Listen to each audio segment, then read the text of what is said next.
नमस्ते।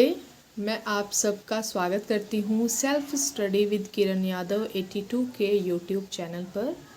आज इस वीडियो में हम जो भी बच्चे नेट जेआरएफ हिंदी विषय की तैयारी कर रहे हैं उनके पाठ्यक्रम में जो 21 कहानियाँ लगी हैं जो उनको पढ़नी हैं, उनमें से हम आज एक कहानी जो है चंद्रदेव से मेरी बातें उसको पढ़ने वाले हैं इस वीडियो में। तो इस कहानी को पढ़ने से पहले मैं आपको इस कहानी के बारे में कुछ महत्वपूर्ण बातें जो है वो बता देती हूँ। उसके बाद हम इस कहानी को जो है वो पढ़ेंगे। चंद्रदेव से मेरी बातें यह कहानी जो है ये लेखिका राजेंद्र बाला घोष, जिन्हें हम बंग महिला के नाम से भी जानते हैं, उनकी लिखी हुई ये कहानी है। और ये कहानी 1904 ईस्वी में सरस्वती पत्रिका में प्रकाशित हुई थी। और इस कहानी की जो शैली है वह पत्रात्मक है और इस पे व्यंग्य किया गया है लॉर्ड कर्जन पर। ये जो कहानी है चंद्रदेव से मेरी बातें, ये पत्र के रूप में लिखी गई है जिसमें तत्कालीन गुलाम भारत की व्यवस्था और परिवेश पर व्यंग्य किया गया है। और इसमें दो पात्र हैं, लेखिका और चंद्रदेव। तो ये था कहानी के बारे में कुछ महत्वपूर्ण तथ्य जो आपको जानने बहुत ज़रूरी हैं, तो वो मैंने बताए। आगे हम इस कहानी को अब विस्तार से पूरी पढ़ेंगे कि क्या है, देखते हैं किस प्रकार से लेखिका ने व्यंग्य किया है लॉर्ड कर्जन पर। तो चलिए पढ़ते हैं इस कहानी को, चंद्रदेव से मेरी बातें। बंग महिला, यहाँ पे राजेंद्र बाला घोष इनका पूरा नाम है, लेकिन यहाँ पे बंग महिला ही लिखा है। और ये सरस्वती पत्रिका में प्रकाशित हुई थी, जो कि मैंने आपको बता दिया है पहले ही।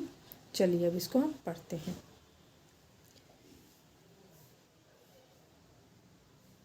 भगवान चंद्रदेव, आपके कमलवत कोमल चरणों में इस दासी का अनेक बार प्रणाम। आज मैं आपसे 2-4 बातें करने की इच्छा रखती हूँ।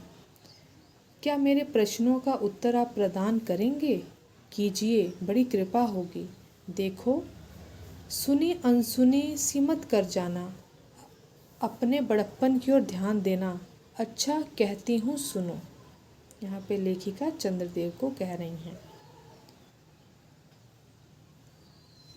मैं सुनती हूँ आप इस आकाश मंडल में चिरकाल से वास करते हैं। क्या ये बात सत्य है? यदि सत्य है तो मैं अनुमान करती हूँ कि इस सृष्टि के साथ ही साथ अवश्य आपकी भी सृष्टि हुई होगी। तब तो आप ढेर दिन के पुराने बूढ़े कहे जा सकते हैं। आप इतने पुराने हैं तो सही, पर काम सदा से एक ही और एक ही स्थान में करते आते हैं। ये क्यों? क्या आपके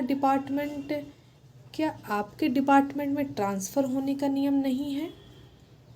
क्या आपकी गवर्नमेंट पेंशन भी नहीं देती? बड़े खेद की बात है।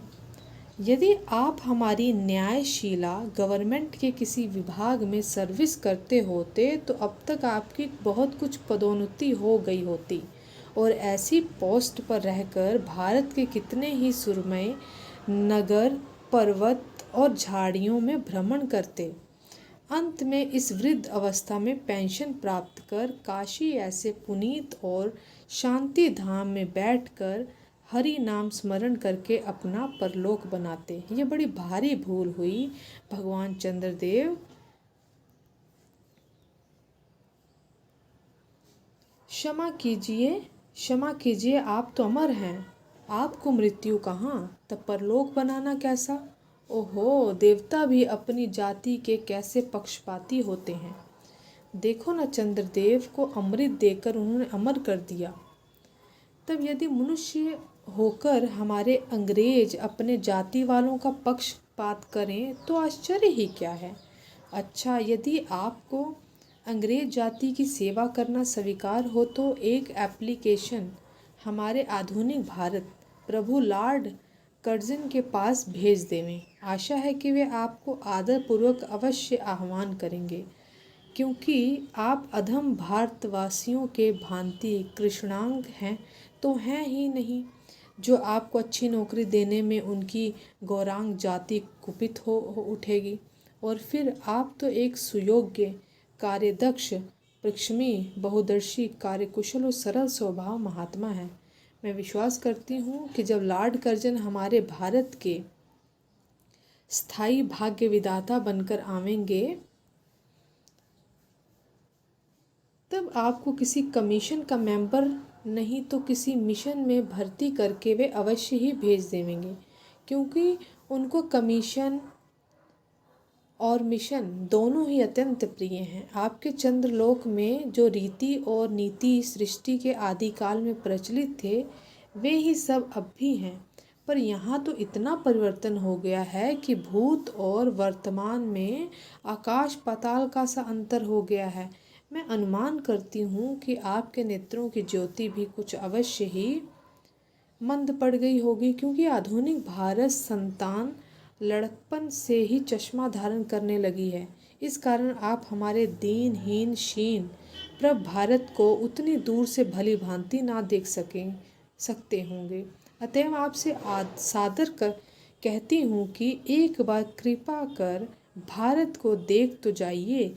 यद्यपि इस बात को जानती हूँ कि आपको इतना अवकाश कहाँ, पर आठवें दिन नहीं तो महीने में एक दिन अर्थात अमावस्या को तो आपको हॉलीडे अवश्य ही रहती है। यदि आप उस दिन चाहें तो भारत भ्रमण कर जा सकते हैं। इस भ्रमण में आपको कितने ही नूतन दृश्य देखने को मिलेंगे, जिसे सहसा देखकर आपकी बुद्धि जरूर चकरा जाएगी। यदि आपसे सारे हिंदुस्तान का भ्रमण शीघ्रता के कारण ना हो सके तो केवल राजधानी कलकत्ता को देख लेना। यहाँ पे कलकत्ता कहा गया क्योंकि पहले राजधानी जो थी हमारी कलकत्ता थी, जब अंग्रेज़ थे हमारे देश में। हो सके तो केवल राजधानी कलकत्ता को देख लेना तो अवश्य ही उचित है। वहाँ के कल कारखानों को देखकर आपको ये अवश्य ही कहना पड़ेगा कि यहाँ के कारीगर तो विश्वकर्मा के भी लड़कदादा निकले। यही क्यों आपकी प्रिय सहयोगिनी दामनों जो मेघों पर आरोहण करके आनंद से अटखेलियाँ किया करती हैं, वे बेचारी भी यहाँ मनुष्य के हाथों का खिलौना हो रही है। भगवान निशानाथ, जिस समय आप अपने निर्मल चंद्रिका को बटोर मेघमाला अथवा पर्वतों की ओर से सिंधु के गोद में जा सकते हैं, उस समय यही नीरद वासिनी विश्वमोहिनी सौदामिनी अपनी उज्जवल मूर्ति से आलोक प्रदान कर रात को दिन बना देती है। आपके देवलोक में जितने देवता हैं उनके वाहन भी उतने हैं, किसी का गज, किसी का हंस, किसी का बैल, किसी का चूहा इत्यादि। पर यहाँ तो सारा बोझ आपकी चपला और अग्निदेव के माथे मढ़ा गया है। क्या ब्राह्मण, क्या क्षत्रिय, क्या वैश्य, क्या शूद्र, यहाँ क्या चांडाल, सभी के रथों का वाहन वही हो रही है। हमारे श्वेतांग महाप्रभु गण को जहाँ पर कुछ कठिनाई का सामना आ पड़ा, झट उन्होंने इलेक्ट्रिसिटी को ला पटका। बस कठिन से कठिन कार्य सहज में संपादन कर लेते हैं। और हमारे यहाँ के उच्च शिक्षा प्राप्त युवक काठ के पुतलों की भांति मुंह ताकते रह जाते हैं। जिस व्योम वासिनी विद्युत देवी को स्पर्श तक करने का किसी व्यक्ति का साहस नहीं हो सकता, वही आज पराये घर में आश्रिता नारियों की भांति ऐसे दबाव में पड़ी हैं कि वह चूं तक नहीं कर सकती। क्या करें, बेचारी के भाग्य में विधाता ने दासी वृत्ति ही लिखा था। हरिपद भदवा त्रैलोक के पावनी सुरसरी के भी खोटे दिन आए हैं। वह भी अब स्थान स्थान में बंधन ग्रस्त हो रही हैं। उसके वक्ष स्थल पर जहाँ तहाँ मोटे बृहदाकार खम्भ गाड़ दिए गए हैं। कलकत्ता आदि को देखकर आपके देवराज सुरेंद्र भी कहेंगे कि हमारी अमरावती तो इसके आगे निरी फीकी सी जान पड़ती है। वहाँ ईडन गार्डन तो पारिजात परिशोभित नंदन कानन को भी मात दे रहा है। वहाँ के विश्वविद्यालय के विश्वश्रेष्ठ पंडितों की विश्वव्याधिनी विद्या को देखकर वीणा पाणी सरस्वती देवी भी कहने लग जाएंगी कि निस्संदेह इन विद्या दिग्गजों की विद्या चमत्कारिणी है।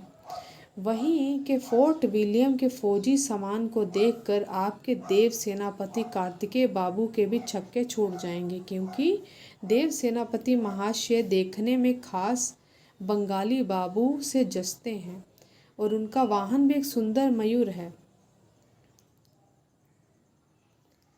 बस इससे उनके वीरत्व का भी परिचय खूब मिलता है। वहाँ के मिंट को देखकर सिंधु तन्या आपकी प्रिय सहोदरा कमला देवी तथा कुबेर भी अकचका जाएंगे। भगवान चंद्रदेव इन्हीं सब विश्वम्योत्पादक अपूर्व दृश्यों का अवलोकन करने के हेतु आपको सादर निमंत्रित तथा सविनय आहूत करती हूँ। संभव है कि यहाँ आने से आपको अनेक लाभ भी हो।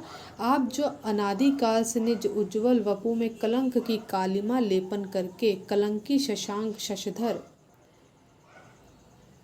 शशलांछन आदि उपाधि मालाओं से भूषित हो रहे हैं। सिंधु तनय होने पर भी जिस कालिमा को आप आज तक नहीं धो सके हैं, वही आजन्म कलंक शायद यहाँ के विज्ञानविद पंडितों की चेष्टा से छूट जाए। जब बंबई में स्वर्गीय महारानी विक्टोरिया देवी की प्रतिमूर्ति से काला दाग छुड़ाने में प्रोफेसर गज्जर महाशय फलीभूत हुए हैं, तब क्या आपके मुख की कालिमा छुड़ाने में वे फलीभूत ना होंगे? शायद आप ये बात भी अभी तक विदित नहीं हुई कि आप और आपके स्वामी सूर्य भगवान पर जब हमारे भूमंडल की छाया पड़ती है, तब आप लोगों पर ग्रहण लगता है। पर आपका तो अब तक वही पुराना विश्वास बना हुआ है कि जब कुटिल ग्रह राहु आपको निकल जाता है तभी ग्रहण होता है। पर ऐसा थोथा विश्वास करना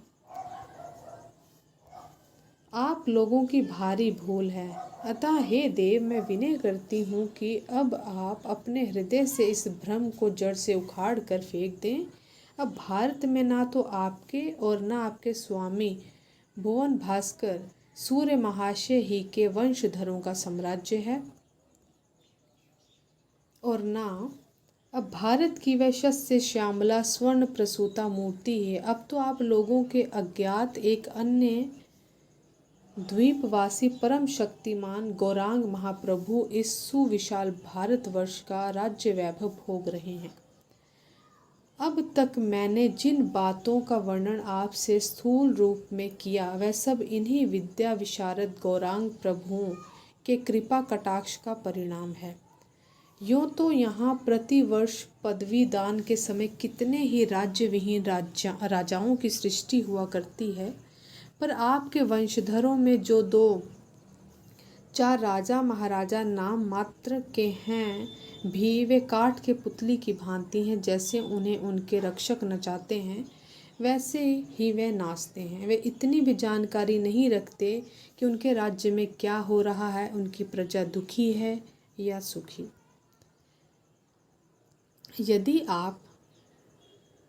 यदि आप कभी भारत भ्रमण करने को आएँ तो अपने फैमिली डॉक्टर धन्वंतरी महाशय को और देवताओं के चीफ जस्टिस चित्रगुप्त जी को साथ अवश्य लेते आएँ।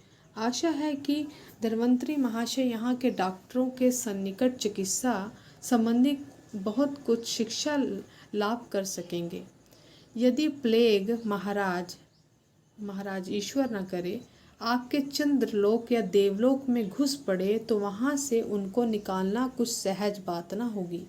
यहीं जब चिकित्सा शास्त्र के बड़े बड़े पारदर्शी उन पर विजय नहीं पा सकते, तब वहाँ आपके देवलोक में जड़ी बूटियों के प्रयोग से क्या होगा। यहाँ के इंडियन पिनल कोड की धाराओं को देखकर चित्रगुप्त जी महाराज अपने यहाँ की दंड विधि को बहुत कुछ सुधार सकते हैं, और यदि बोझ ना हो तो यहाँ से वे 2-4 टाइपराइटर भी खरीद के ले जाएं। जब प्लेग महाराज के अपार अनुग्रह से उनके ऑफिस में कार्य की अधिकता होवे, तब उससे उनकी राइटर्स बिल्डिंग के राइटर्स के काम में बहुत ही सुविधा और सहायता पहुंचेगी। वे लोग 2 दिन का काम 2 घंटे में कर डालेंगे।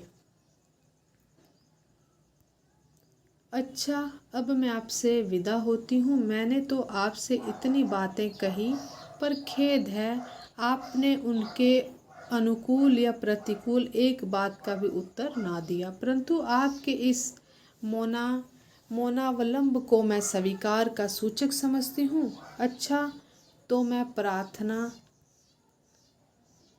अच्छा तो मेरी प्रार्थना को कबूल करके एक दफ़ा यहाँ आइएगा ज़रूर, एक बंग महिला।